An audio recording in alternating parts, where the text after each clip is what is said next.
Hey, what's up everybody? जय Shri Krishna. Welcome to the first long video of channel unfiltered by Naman. आज हम एक बहुत इंपॉर्टेंट टॉपिक पर डिस्कस करने वाले हैं and that is CA industrial training. Trust me, आजकल हर सीए एस्पिरेंट इसी डिलेमा में है, बॉस सीए इंडस्ट्रियल ट्रेनिंग करनी चाहिए या नहीं. मैंने इस वीडियो में बेसिक से लेके यानी कि आपकी एलिजिबिलिटी क्या होती है, करनी चाहिए नहीं चाहिए, अगर आप बिग फोर में हो still you want to go for it और नॉट, लीव्स कैसे मिलती है, स्टाइपेंड क्या होता है, मेरे आईटीसी का एक्सपीरियंस कैसे था, हर चीज डिटेल में मैंने इस वीडियो में डिस्कस करी है. इसके बाद इस टॉपिक से रिलेटेड तुम्हारे मन में कोई डाउट नहीं बचेगा, एक गारंटी. चलते हैं वीडियो की तरफ. बात करते हैं सबसे पहले इंडस्ट्रियल ट्रेनिंग होती क्या है सीए करिकुलम में. तो सुनो, आईसीआई ने हर सीए एस्पिरेंट को ये ऑप्शन दिया है कि आप न्यू स्कीम के हिसाब से 1 साल की आर्टिकलशिप कंप्लीट होने के बाद 1 साल के लिए आईटी में जा सकते हो. इंडस्ट्री वही होनी चाहिए जो सीए इंस्टीट्यूट के पास रजिस्टर्ड हो. इसीलिए आप मिनिमम टेन्योर जो है 9 महीने से लेके 12 महीने तक होगा, यानी कि आप 10 महीने 11 महीने, minimum is 9 and maximum is 12 months के लिए सीए बनने से पहले किसी भी इंडस्ट्री में जाके काम कर सकते हो. देखो, एलिजिबिलिटी क्राइटेरिया बहुत ही सिंपल रखा है हमारे इंस्टीट्यूट ने. नंबर 1, आपके दोनों ग्रुप्स क्वालिफाई होने चाहिए सीए इंटरमीडिएट के. एंड नंबर 2, 1 साल की आर्टिकलशिप किसी भी सीए फॉर्म में आपकी कंप्लीट होनी चाहिए before moving to CA industry. अब अगर ये दोनों चेक पॉइंट्स यस है तो yes you are eligible for CA industrial training. और याद रखना, इसमें 3 महीने का नोटिस पीरियड कंपलसरी देना होता है आपके प्रिंसिपल सीए को. Now there are 4 ways to knock the door of CA industrial training. ठीक है. नंबर 1 मेथड इज आईसीआई की ऑफिशियल वेबसाइट app.ici.org. मैं लिंक उसका डिस्क्रिप्शन में अटैच कर दूंगा. वहां पे you can go directly and see कि कौन कौन सी कंपनीज में कब कब वैकेंसीज आ रही है and accordingly you can apply based on the eligibility. For example, consulting में रैंकिंग का होता है थोड़ा एलिजिबिलिटी क्राइटेरिया, अदरवाइज तो वही एलिजिबिलिटी है जो मैंने पहले डिस्कस किया. ठीक है. उसके बाद यू कैन रेफर आउट. सबसे इंपॉर्टेंट जो मेथड होता है वो होता है लिंक्डइन. लिंक्डइन पे अभी से अपनी एक स्ट्रॉन्ग प्रोफाइल मेंटेन करो. अपने सारे आपके जितने भी अचीवमेंट्स है, जितने भी आपने काम किया है ड्यूरिंग योर आर्टिकलशिप, अच्छी तरह डिस्क्राइब करके रखो लिंक्डइन पे. बिकॉज एचआर आपकी आईडीज पे जनरली विजिट मारते हैं वंस यू अप्लाई. बिकॉज हुआ था ऐसा मेरे साथ. ठीक है. Once I applied in ITC तो HR had a look on my LinkedIn profile की how I have mentioned all the things, whether I have mentioned in CV, वो मैच भी खाता है क्या मेरी लिंक्डइन प्रोफाइल से. तो maintaining a very good profile on LinkedIn is must. कैसे मेंटेन करना है इसके लिए बहुत सारी यूट्यूब वीडियोस मिल जाएगी तुम्हें ऑलरेडी. ठीक है. नाउ नंबर 3 इज आपके अदर जॉब पोर्टल्स. आप इंडीड पे प्रोफाइल बना के रखो, आप naukri.com पे प्रोफाइल बना के रखो. बिकॉज जब भी वैकेंसी आती है हर जगह अपडेट जाता है. एंड 4th वन इज आपके व्हाट्सएप ग्रुप्स. मैं वो ग्रुप्स के नाम अटैच कर दूंगा जहाँ पे यू कैन ज्वाइन आउट. वहाँ पे फटाफट से वैकेंसीज आती है कि इतने इतने बंदे रिक्वायर्ड है, बैंगलोर लोकेशन, दिस कंपनी. तो ऐसे करके वैकेंसीज आती है उन ग्रुप्स पे. तो व्हाट्सएप ग्रुप से और लिंक्डइन पे भी ये ग्रुप्स बने हुए हैं, तो आप उनको ज्वाइन करना चाहिए for the search of these vacancies and all. Now the most interesting part कि बॉस स्टाइपेंड कितना मिलता है. तो देखो, अलग अलग इंडस्ट्री की अलग अलग रेंज बनी हुई है, बट ट्रस्ट मी, आर्टिकलशिप में जितने तुम पैसे कमाते थे ना, 2000 3000 5000 10,000 समथिंग, लास्ट इतना ही मिलता था आर्टिकलशिप में. इंडस्ट्रियल ट्रेनिंग की रेंज ही 15 से 20,000 से चालू होती है. फॉर एग्जाम्पल, अगर मैं कुछ ब्रांड्स की बात करूँ, यानी कि अमेजॉन, फ्लिपकार्ट जैसे ई कॉमर्स जाइंट आपको 25K तक पे करते हैं पर मंथ. उसके बाद अगर मैं खुद की बात करूँ आईटीसी में, तो पैसे वैसे कम थे बट एक्सपोजर वाइज ओके, तो it was 18K per month. ठीक है. आईटीसी हो गया. इसके बाद if I talk about investment banking में अगर आप जाते हो, यानी कि if you crack the interviews of Goldman Sachs, if you crack the interviews of Morgan Stanley, Credit Suisse में जाते हो, तो वहाँ पे 45K से 50K तक दे ऑफर. ओके. और अगर इससे ऊपर वाली रेंज है तो वो सिर्फ एक है, दैट इज कंसल्टिंग ग्रुप, यानी कि बॉस्टन कंसल्टिंग ग्रुप जाता है या फिर डीई शो. इनका मैंने सुना है that they generally pay 1 lakh to 1.5 to their trainees. But हाँ, उसके लिए इंटरव्यूज भी उसी अकॉर्डिंग शेड्यूल्ड होते हैं और उनके एलिजिबिलिटी क्राइटेरियाज भी यही होते हैं कि उनको सीए इंटरमीडिएट में रैंक होल्डर चाहिए होता है. बट अदरवाइज अगर कंसल्टिंग हटा दूँ तो इसके अलावा किसी भी इंडस्ट्री में ऐसी कोई रिक्वायरमेंट नहीं कि उनको रैंक होल्डर चाहिए. You can easily try on. देखो, बात करते हैं अब बेनिफिट्स क्या होते हैं इंडस्ट्रियल ट्रेनिंग के.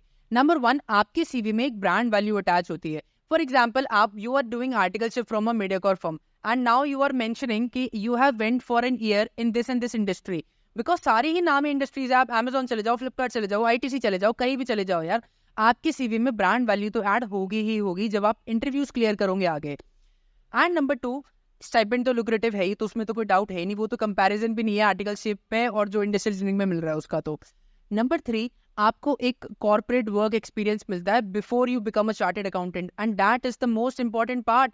इसीलिए जितने भी बच्चे मुझसे पूछते हैं लिंक्डइन पे that what was your experience in ITC, what was the work culture and all. I recommend each and everybody of you to go in the industrial training once, because you once in a life मौका होता है सिर्फ हमारे पास कि job before you get the degree of CA आपको एक industry में जाने का मौका मिल रहा है, ठीक है। एंड नंबर 4, आपको वहाँ पे कनेक्ट्स बहुत अच्छे मिलते हैं। फॉर एग्जाम्पल, आप लिंक्डइन पे if you search out no Hindustan Unilever, Flipkart, ये सब आगे चल के रेफरल्स में काम आते हैं।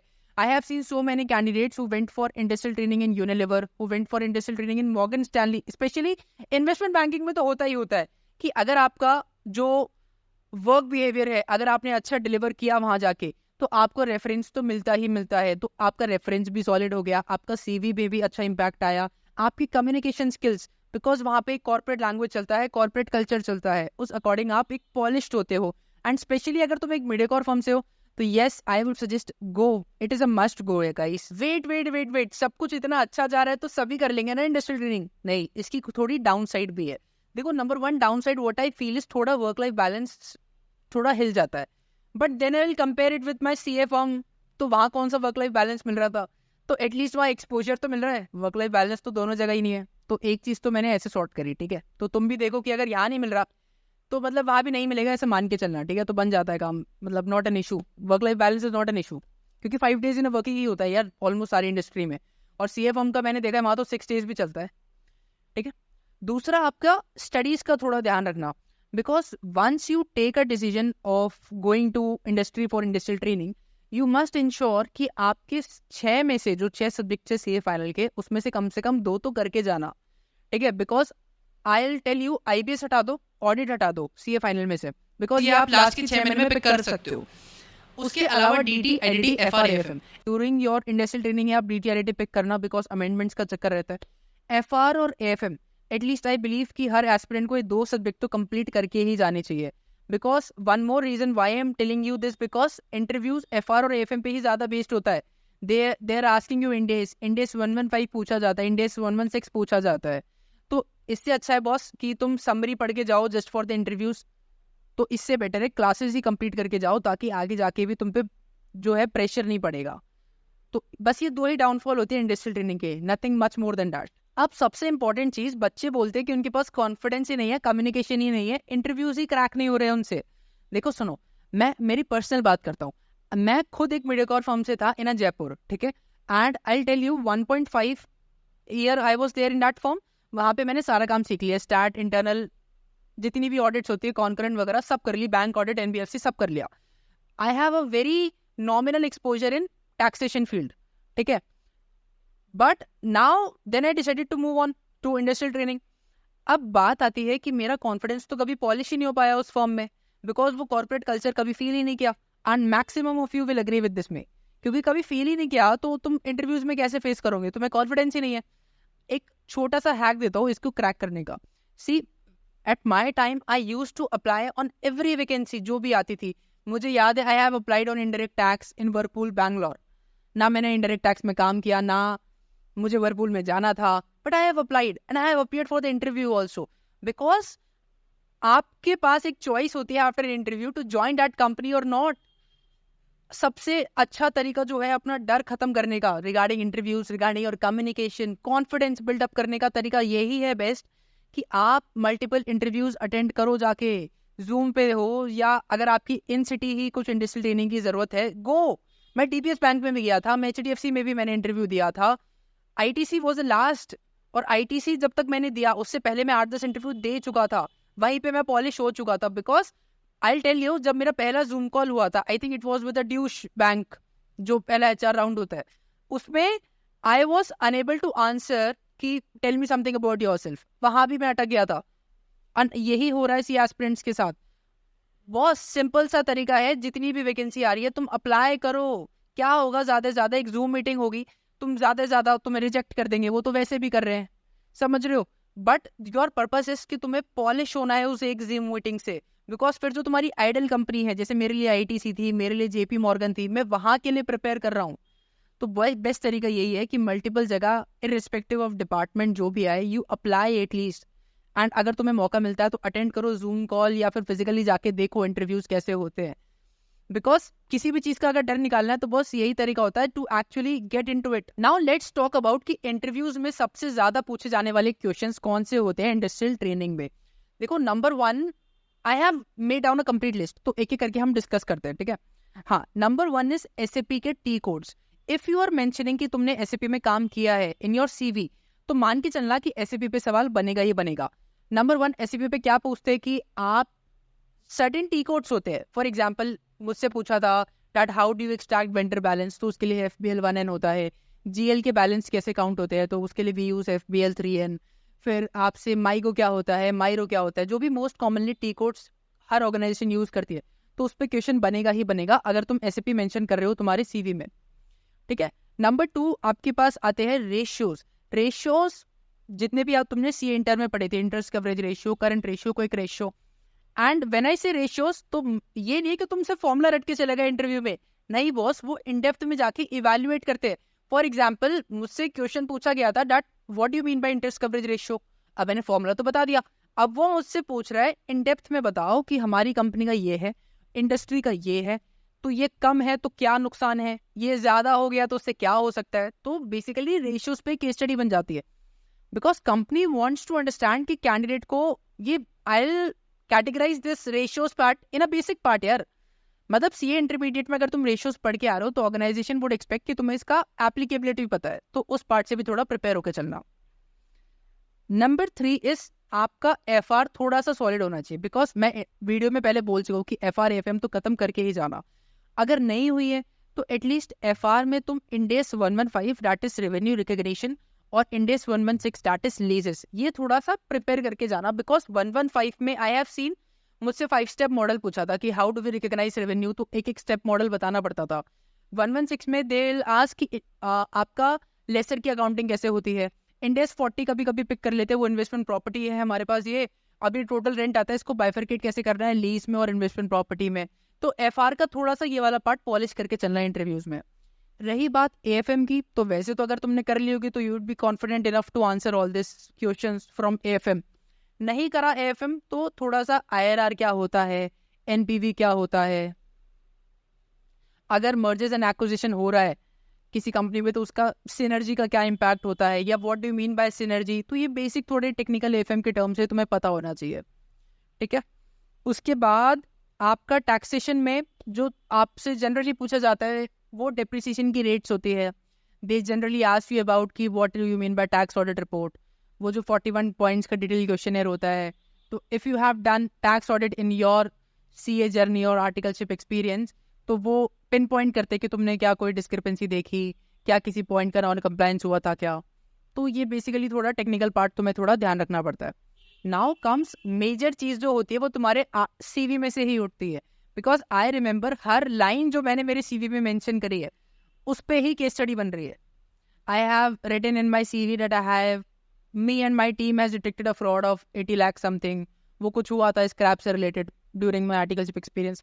तो उस पर पूरा एक टेलीफोनिक कॉल चला था 50 मिनट का, because they want to test कि तुमने ऐसी मजे में डाल दिया है या है. तो मेक श्योर हर लाइन जो तुम्हारी CV में तुम अटैच कर रहे हो, you are confident about each and every word you are mentioning in your CV and it is truth, ठीक है. ज़्यादा फेका फाकी मत करना कि मैंने ये भी कर रखा है वो रखा है, क्योंकि वो मतलब इंटरव्यूज में सब इवेल्युएट हो जाता है कि तुमने कितने पानी में हो, तुम्हें पता चल जाता है, ठीक है. ओके, नाउ 2 एक्स्ट्रा पॉइंट्स और 2 extra things to be included in your CV. एक तो बहुत फाइनेंशियल मॉडलिंग का कोर्स करके चलना, because if you are applying for the finance domain, accounts domain, तो वो प्रेफर करते कैंडिडेट्स की उसको फाइनेंशियल मॉडलिंग एटलीस्ट पता हो, ठीक है. अब क्वेश्चन आता है कि कहाँ से करें, तो देखो मैंने यूडेमी से करी थी. यूडेमी आपको एक सर्टिफिकेशन दे देता है so that you can mention in your CV, but to be honest उनका जो एजुकेटर होता है वो इंडिया के बाहर का ही होता है, ठीक है. तो उससे वाइब सी मैच नहीं होती, नॉट बिकॉज वो इंग्लिश में पढ़ाता है बट उससे मज़ा नहीं आता है पढ़ने में, and nothing much you can get more from that Udemy course. इसके लिए मैं तुम्हें यूट्यूब पे कोर्स सजेस्ट करूँगा, मैंने पर्सनली उसको मतलब देखा है, तो बहुत अच्छे से समझा रखा है and completely free of cost. उसका मैं लिंक डिस्क्रिप्शन में अटैच कर दूंगा, तो you should go through it. Financial modelling adding in your CV is very good to go guys. And एक one more course I will recommend you guys is Power BI. Power BI is the most powerful tool at this times, because Excel अपनी जगह ठीक है, वो सिर्फ data analysis कर सकता है, लेकिन डेटा को प्रेजेंट करना है कैसे करना है, हायर मैनेजमेंट को प्रेजेंट करना है, वो सब पावर बीआई ही करके देगा तुम्हें। पावर बीआई के लिए मैंने क्या किया था, I have attended, I believe जतन शाह का सेमिनार अटेंड किया था मैंने, वो 3-4 घंटे का था। तो उससे मतलब काम चलाओ, you know how power BI works and you can explain in interview. बाकी तुम कभी पावर बीआई इंस्टॉल करोगे खुद के डेस्कटॉप पे, it's completely free of cost, paid नहीं है वो सॉफ्टवेयर, तो इजी टू यूज है, सीख जाओगे। यूट्यूब पे भी बहुत सारी वीडियोज अवेलेबल है इस रिगार्डिंग। एंड एक और थोड़ा सा bonus tip I you know give you guys कि यार सी, आर्टिकलशिप एक्सपीरियंस और मतलब ये सबका कॉमन है, किसी ने थोड़ा ज़्यादा काम किया या किसी ने थोड़े अच्छे क्लाइंट्स हैंडल किया और किसी ने थोड़े मीडियोकर क्लाइंट्स हैंडल किया। बेसिकली जो तुम्हारा कम्युनिकेशन, तुम्हारा कॉन्फिडेंस, तुम्हारी एक्स्ट्रा को करिकुलर एक्टिविटीज ये रोल प्ले करती है। Because you need to understand, because Flipkart, Amazon या फिर कोई भी बड़ी ऑर्गेनाइजेशन अगर तुम्हें ट्रेनिंग फीस में इतना अच्छा स्टाइपेंड दे रही है तो वो इंटरव्यू में तुम्हें निचोड़ेगी ही निचोड़ेगी। ठीक है, तो अपना सीवी स्ट्रॉन्ग करके चलो। अगर आर्टिकलशिप स्ट्रॉन्ग नहीं है तो अदर चीज़ों पे ध्यान दो, फाइनेंशियल मॉडलिंग ढंग से सीखो, पावर बीआई ढंग से सीखो, एडवांस एक्सेल सीखो, मैक्रोस कैसे काम करता है, बीबीए कैसे काम करता है। सीखने वाला होना तो he can figure out from so many alternatives, ना कि because I have seen candidates वो रोते रहते कि हमारी तो स्मॉल फर्म है, हमें तो बिल्कुल ही एक्सपोजर नहीं मिला। बॉस, तो यूट्यूब तो है ना, there are an number of platforms जहाँ से तुम नॉलेज ले सकते हो और उसे प्रेजेंट ही तो करना है जूम कॉल में। और कैसे करना है वो भी मैं तुम्हें बता चुका हूँ। मल्टीपल इंटरव्यूज दो, इररिस्पेक्टिव ऑफ कौन सा डिपार्टमेंट मिल रहा है, कहाँ मिल रहा है, तुम्हें सिर्फ जूम कॉल अटेंड करना है, सीखना है कि वो एचआर पूछता क्या है। अब बात करता हूँ मेरा एक्सपीरियंस कैसे था आईटीसी में। See, if I had to rate my entire work experience of 1.5 years with ITC तो I will rate it 4 out of 5। और एक स्टार में इसलिए काट रहा हूँ क्योंकि वर्क लाइफ बैलेंस कभी कभी कुछ ज्यादा ही बिगड़ जाता था। बिकॉज आई रिमेंबर जब मंथ एंड होता था, क्वार्टर एंड होता था, तो कॉर्पोरेट को जब रिपोर्टिंग करनी होती थी तो we use to report at 8:30 in morning और वो 9:30 तक जा रहा है, रात को 10 बजे तक जा रहा है। तो वो थोड़ी सी डेडलाइन वाला काम रहता है, but only at the month and, quarter and, वहाँ पे आपका वीकेंड भी जाता है ऑफिस में। ठीक है, तो थोड़ा वर्क लाइफ बैलेंस का डिस्टर्बेंस होता है। Otherwise 5 days in a week ही काम होता था और 2 डेज का आपको प्रॉपर रिलैक्स मिलता था। ठीक है, तो वहाँ पे मैं अपनी स्टडीज कवर अप कर लेता था। मैं प्रिपेयर रहता था बेसिकली कि मंथ एंड पे काम आने वाला है तो पहले ही पढ़ के चलो। ठीक है, नाउ एक्चुअली में काम क्या था वो सुन लो। सीए इंडस्ट्रियल ट्रेनीज से ज़्यादा भी एक्सपेक्टेशंस नहीं होती है कंपनीज को। ठीक है, बिकॉज दे ऑलरेडी न्यू कि तुम बहुत ही शॉर्टर ड्यूरेशन के लिए आ रहे हो। ठीक है, तो तुम ज़्यादा ही एक्सपेक्ट मत कर लेना कि बॉस हम तो आईआरआर कैलकुलेशन कर लेंगे जाते ही, मतलब एनपीवी निकालने बैठ जाएंगे उनके प्रोजेक्ट्स की। ऐसा नहीं होता है, मतलब थोड़ा काम मोनोटोनस भी होता है, थोड़ा नया सीखने के लिए भी मिलता है। एंड अगेन इट डिपेंड्स कि तुम्हें टीम कैसी मिली है, सबसे इंपॉर्टेंट तो वही क्रूशियल है। एंड टचवुड मेरी टीम बहुत अच्छी थी और मेरे मैनेजर मतलब दे वर वेरी सपोर्टिव। मुझे लीव जब मैंने मांगी, जब मुझे मिल गई, जब मैंने बोला कि मेरी पढ़ाई डिस्टर्ब हो रही है, तब उन्होंने मुझे उस चीज़ को भी कंसिडर किया। And coming to my work profile is, see basically आपको एक तो एसएपी आना चाहिए। सो एसएपी में मास्टर होके जाना बॉस, बिकॉज हर कॉर्पोरेट या तो एसएपी यूज़ कर रहा है या ओरेकल यूज़ कर रहा है। तो आई बिलीव कि इन दोनों में तुम्हारी थोड़ी प्रोफिशिएंसी होनी चाहिए। ठीक है, now I was in the finance and accounts role. वहाँ पे काम ये था बेसिकली, एक तो एक मैनेजमेंट कंसल्टिंग का भी थोड़ा पोर्शन था, because we were 3 trainees in ITC Bangalore. वहाँ पे we were asked to observe the entire processes, जो भी हमारा फाइनेंस सेक्शन कर रहा है, जो भी हमारा अकाउंट सेक्शन बिल प्रोसेस कर रहा है, एंड वी वर आस्क्ड कि इसे इंप्रूव कैसे करना है। सो वी हैड टू, तो हमारे जो बॉस थे they used to provide us various tools कि हमें पावर बीआई का एक्सेस दे दिया, हमें शेयर पॉइंट का एक्सेस दे दिया, और भी माइक्रोसॉफ्ट के कुछ एडवांस टूल्स होते हैं कि यू बिल्ड समथिंग न्यू कि हम इस प्रोसेस को खत्म कर सके, प्रोसेस को जो है मिनिमाइज कर सके उसके duration. So we had made so many dashboards on power BI, we had made advance Excel के dashboards, we have made share point पे एक वेबसाइट बनाया ताकि हम एंड टू एंड पूरी प्रोसेस को रूट आउट कर सके थ्रू ऑटोमेशन, बिकॉज वो पहले मैनुअल था। तो we were asked to observe so many processes जहाँ पर हमने उसको एफिशिएंट बनाया, तो उससे हमारा ब्रेनस्टॉर्मिंग भी हो जाता था और उससे हमें प्रैक्टिकल नॉलेज भी मिलती थी कि how the actual department works. और एक ये होता था कि कॉर्पोरेट को रिपोर्टिंग कैसे करनी है, because I was in a ITC CPO division, that is central project organisation. तो उसका ये काम था, आईटीसी का पेपर डिवीजन हटा दो और होटल डिवीजन और एग्रीकल्चर हटा दो। मेन जो उसका एफएमसीजी सेगमेंट है, अगर उसको कहीं भी लैंड लेनी है ऑल ओवर इंडिया तो वो सीपीओ के पास आएगा। उसकी सारी अकाउंटिंग हमें देखनी होती है कि लैंड में कैपिटलाइजेशन तो प्रॉपर है ना, इन्वेस्टमेंट प्रॉपर्टी का जो हमारे डिपार्टमेंट में आ रहा है रोल, उसकी अकाउंटिंग ठीक हुई है ना, सो बेसिकली इंडेस का काफ़ी रोल था समझने में कि you had to check the compliance of 116, बहुत सारी प्रॉपर्टीज लीज पे थी, वो हो रहा है क्या, रेवेन्यू रिकग्निशन का क्राइटेरिया हम मेट कर रहे हैं क्या, इंडेस की कंप्लायंस चेक करनी पड़ती थी, कॉर्पोरेट को रिपोर्टिंग करनी पड़ती थी. It was a mix of basically so many things. As such I can not define कि ये काम था. तो आपको आइडिया लग गया होगा इसी के अराउंड पूरा काम रिवॉल्व करता है बेसिकली हर इंडस्ट्री में. अनलेस एंड अनटिल तुम इन्वेस्टमेंट बैंकिंग में चले जाओ या प्राइवेट इक्विटी में चले जाओ तो वहाँ तो अलग ही काम होता है. Now comes the most important part कि एग्जाम लीव्स का क्या इशू रहता है जनरली सीए इंडस्ट्रियल ट्रेनिंग में. देखो मेरे टाइम पे ये इशू था कि इंडस्ट्री अपने हिसाब से आपको लीव्स ग्रांट करती थी. For example ITC gave me only 3 months of study leaves, ठीक है. एंड अकॉर्डिंगली किसी भी इंडस्ट्री का मैंने सुना नहीं था मेरी टाइम कि वो मोर देन 3 or 4 months आपको leaves they they. But currently new scheme में इतना सॉलिड कर दिया इंस्टीट्यूट ने that 6 months of study leaves is mandatory boss. Because 1 साल की आर्टिकलशिप हो गई और maximum you can go for industrial training for 1 year. तो 2 साल और 6 महीने की फिक्स एग्जाम लीव्स मिलेगी ही मिलेगी. तो आई बिलीव न्यू स्कीम में तो ये इशू आना ही नहीं चाहिए बच्चों को कि लीव्स क्या होगी कैसे होगी, बिकॉज इंस्टीट्यूट ने खुद बोला है 6 months का कंपलसरी पीरियड रहेगा ही रहेगा पढ़ने के लिए. Now one of the most asked question is कि बॉस हम we have done articleship from one of the top big fours of the country, तो हमें जाना चाहिए क्या इस इंडस्ट्रियल ट्रेनिंग में.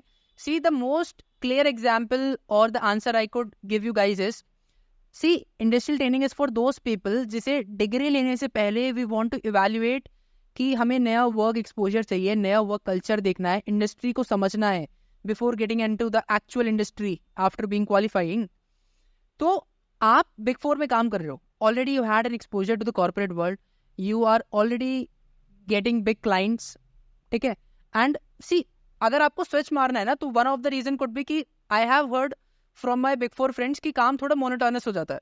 Because if you are in a field of direct tax, तो डायरेक्ट टैक्स में भी एक बड़ा क्लाइंट आपको देते हैं और वो साल भर उसी की ऑडिट पे लगे रहते हो. तो if you are getting the monotonous बस स्विच मार लो. Industrial training is a very good option because CV में तो वैल्यू ऐड कर ही रहा है. फॉर एग्जाम्पल आपने 1 साल डेलॉइट में काम किया और 1 साल किसी इन्वेस्टमेंट बैंकिंग में काम किया या फिर किसी और अच्छी इंडस्ट्री में काम किया, तो I believe that profile is much better than 2 साल बिग फोर में काम करना in a same field. See job guarantee big four देता है. फॉर एग्जाम्पल सी फ्रेशर्स को बिग फोर कंसिडर करता है. If you have done an articleship from there only तो आपको रेफरल मिलता है बिग फोर का. तो बिग फोर कितना ऑफर कर रहा है, 9 to 10 लाख पर एनम दे रहा है एक फ्रेशर चार्टेड को. But there are high chances no कि अगर आप एक अच्छी इंडस्ट्री में चले गए, for example if you get into Hindustan Unilever and get a rank, तो boss there are high chances कि आपको सॉलिड रेफरल मिले. और आपको पता है एचयूएल कितना पे करता है, अबव 20 LPA पे करता है. So think from that perspective if you are from a big four guy. एक और जो मोस्ट आस्क्ड क्वेश्चन है सीवी प्रेजेंटेशन कैसे करना है. See I am not an expert कि जो तुम्हें बता सके कि सीवी में ये होना चाहिए ये नहीं होना चाहिए. बट एक बहुत ही मैंने इतनी सीरीज में देखा है that in cocurricular people mention listening to music, playing cricket. I mean what, seriously guys, मतलब you are applying for a corporate job, so be serious. No, ये तुम क्या मेंशन कर रहे हो, playing music, listening to music, playing guitar is your hobby. ये bullshit मत लिखना बस अपने सीवी में. बाकी एक और मतलब उस एक पेज का रखना सीवी, उससे ज़्यादा बड़ा मत रखना बिकॉज एचआर पढ़ता ही नहीं है. ट्रस्ट में I have seen my company HR जो आईटीसी में थे वहाँ पे वो सिर्फ टाइपो पढ़ते हैं. आपका बॉडी लैंग्वेज, आपका जो मेल की बॉडी है वो कैसी, सब्जेक्ट में आपने क्या लिखा है, और सीवी एट अ ग्लैंस देखा जाता है. ये तुम 2 पेज 3 पेज वाले सीवी मत बना देना. सीवी 1 पेज का होना चाहिए. अच्छा सा कवर लेटर लगाना that I am this and this person from this and this city and I am applying for this and this post. तो एक डिसेंट सा कवर लेटर ड्राफ्ट करके 1 पेज का सीवी. और प्लीज को करिकुलर एक्टिविटीज में ये मत लिखा करो playing music, playing guitar. It sounds really stupid. And that's all guys. I have tried my level best कि मैं मेरे एक्सपीरियंस को नर्चर करके जो जो मैंने सीखा ड्यूरिंग माई ट्रेनिंग पीरियड मैं इस वीडियो में आपको डिलीवर कर सकूं. And if you have got the value तो प्लीज कमेंट करके जाना that okay that this was a good part, कि मैंने कुछ नया सीखा आज इस वीडियो से. And stay tuned for more videos like this and I will see you in the next video. Bye bye.